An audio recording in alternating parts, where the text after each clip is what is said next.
Welcome back to another video. पिछले classes में हम लोगों ने न्यूटन का फर्स्ट लॉ, सेकंड लॉ और थर्ड लॉ तीनों गति नियमों को सीखा और हम लोग संवेग भी पढ़ चुके हैं, मोमेंटम। और आज हम लोग पढ़ने जा रहे हैं संवेग संरक्षण का सिद्धांत, principle of conservation of momentum.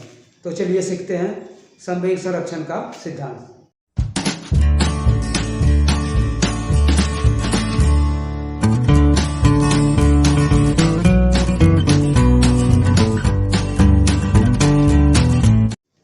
संवेग संरक्षण का सिद्धांत क्या है? देखिए, जब दो वस्तुएं परस्पर अन्योन्य क्रिया करती है, मतलब टकराती है, कंजर्व करती है, ठीक है ना, टकराती है या एक दूसरे पर बल लगाती है, तो वस्तुओं के किसी समूह का कुल संवेग अचर होता है यदि उस पर कोई एक्सटर्नल फोर्स नहीं लगे, यदि इस पर कोई बाह्य बल नहीं लगे। एक बार फिर से हम लोग समझेंगे संवेग संरक्षण का सिद्धांत क्या किसे कहते हैं?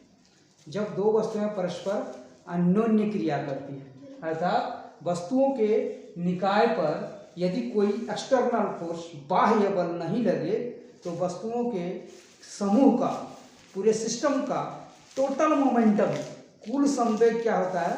संरक्षित रहता है। ठीक है, चलिए हम लोग सिद्ध करते हैं कि वस्तुओं के किसी समूह का कुल संवेग अचर कैसे होता है। देखिए, माना ए तथा बी कोई दो पिंड है, ठीक है, ए तथा बी कोई दो पिंड है, कोई वस्तु है जिसके द्रव्यमान मास क्या है? m1 और m2, और ये दोनों का वेग है, वेलोसिटी है, इनिशियल वेलोसिटी, प्रारंभिक वेग u1 और u2 है। ठीक है, ये दो वस्तुएं अति अल्प समय, कुछ समय के लिए, और जब गतिशील है तो आपस में टकरा जाती है, ये दोनों कोलाइड करती है। ठीक, ऐसे दोनों आपस में टकरा गया और टक्कर के बाद फिर दोनों का वेग क्या होता है?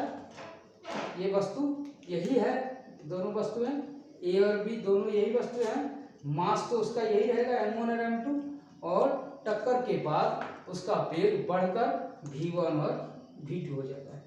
कितने टाइम लगा इसमें? t टाइम, किसी एनी इंस्टेंट टाइम t समय में दोनों का वेग।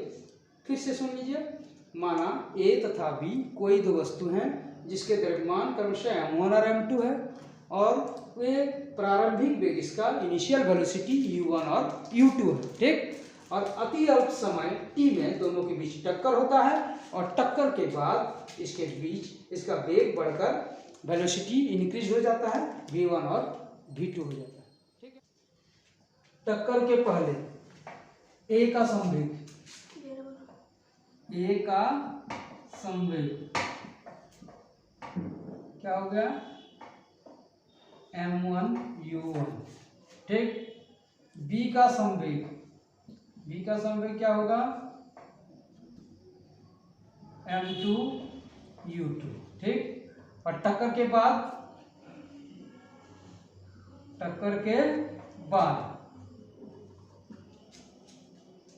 a का संवेग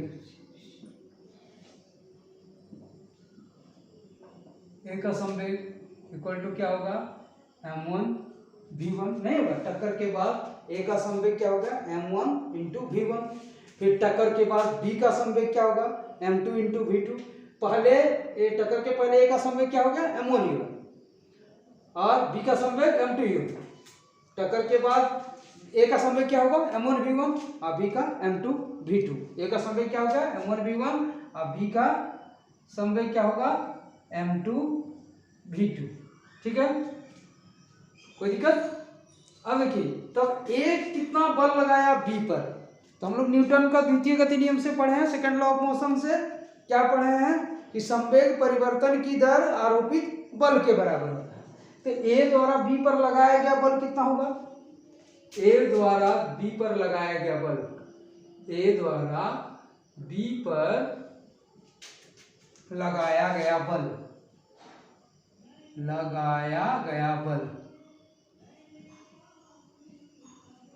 ए द्वारा बी पर लगाया गया बल F1, ठीक। ए बराबर ए के संवेग परिवर्तन की दर। ए का संवेग में ए का अंतिम संवेग क्या है, देखिए ए का अंतिम संवेग m1v1, ए का प्रारंभिक संवेग क्या है m1u1। संवेग में परिवर्तन क्या होगा m1v1 minus m1u1 by T. Newton का थर्ड लॉ से क्या हो गया F1 equal to m1v1 minus m1u1 by T. A द्वारा बी पर लगाया गया बल ए के संवेग परिवर्तन की दर, ठीक। बी द्वारा ए पर लगाया गया बल, आप देखिए बी द्वारा ए पर लगाया गया बल क्या होगा F2।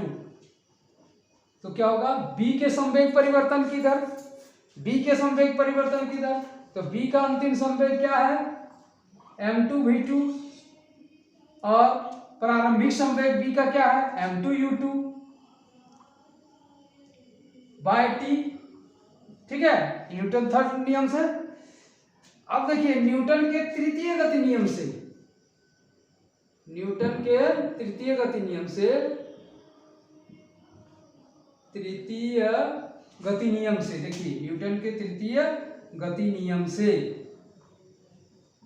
न्यूटन का थर्ड लॉ ऑफ मोशन क्या है कि जितना ए बी पर बल लगाएगा बी भी उतना ही बल ए पर लगाएगा, ठीक है ना। Action and reaction are same, बस difference in direction.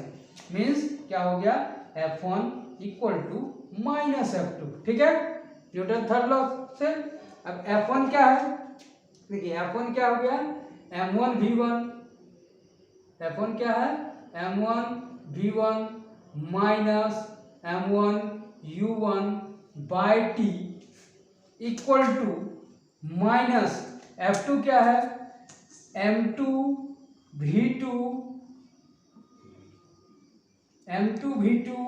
Minus m2u2 bye T, ठीक है। अब देखिए टी कट गया, अब हम लोग इसको सॉल्व करेंगे तो क्या होगा m1u1, ये m2u2 है, m2u2 और m1u1 क्या होगा, ये m1v1 इधर हम लिख रहे हैं, ठीक, ये m2v2 माइनस है, इधर आके प्लस हो गया m2v2, ठीक, इक्वल टू ये m1u1 इक्वल टू उधर चला जाएगा, क्या हो गया प्लस m1u1 हो जाएगा, और m2u2 minus into minus plus हो गया m2u2। अब इसी को हम लोग उल्टा कर लिखते हैं क्या m1u1 प्लस ये वाला इधर लिख देते हैं, राइट साइड का लेफ्ट में लिख देते हैं m1u1 plus m2u2 equal to m1v1 plus m2v2, ठीक है, m1u1 plus m2u2 equal to m1v1 plus m2u2। m1u1 means क्या हो गया, देखिए ए का संवेग टक्कर के पहले, m2u2 बी का संवेग टक्कर के पहले, और दोनों का सम ऐड है, दोनों को ऐड कर दिए, इसका मतलब क्या है टक्कर के पहले कुल संवेग, ए का संवेग और बी का संवेग का दोनों का जोड़ मतलब टक्कर के पहले कुल संवेग। m1v1 मीन्स टक्कर के बाद ए का संवेग, m2v2 मीन्स टक्कर के बाद बी का संवेग, दोनों का सम मतलब हो गया टक्कर के बाद कुल संवेग। इसका अर्थ है कि टकराने से पहले कुल संवेग और टकराने के बाद कुल संवेग दोनों में कोई परिवर्तन नहीं हुआ। जब दोनों वस्तु आपस में टकराती है तो टक्कर के पहले कुल संवेग और टक्कर के बाद कुल संवेग बराबर आया, अर्थात ये कांस्टेंट है, अचर है, ठीक है, अर्थात ये अचर है। अर्थात जब दो वस्तुएं परस्पर अन्योन्य क्रिया करती है तो यदि वस्तुओं के निकाय पर कोई बाहरी बल नहीं लगता है तो निकाय का कुल संवेग अचर होता है, ये सिद्ध होता है।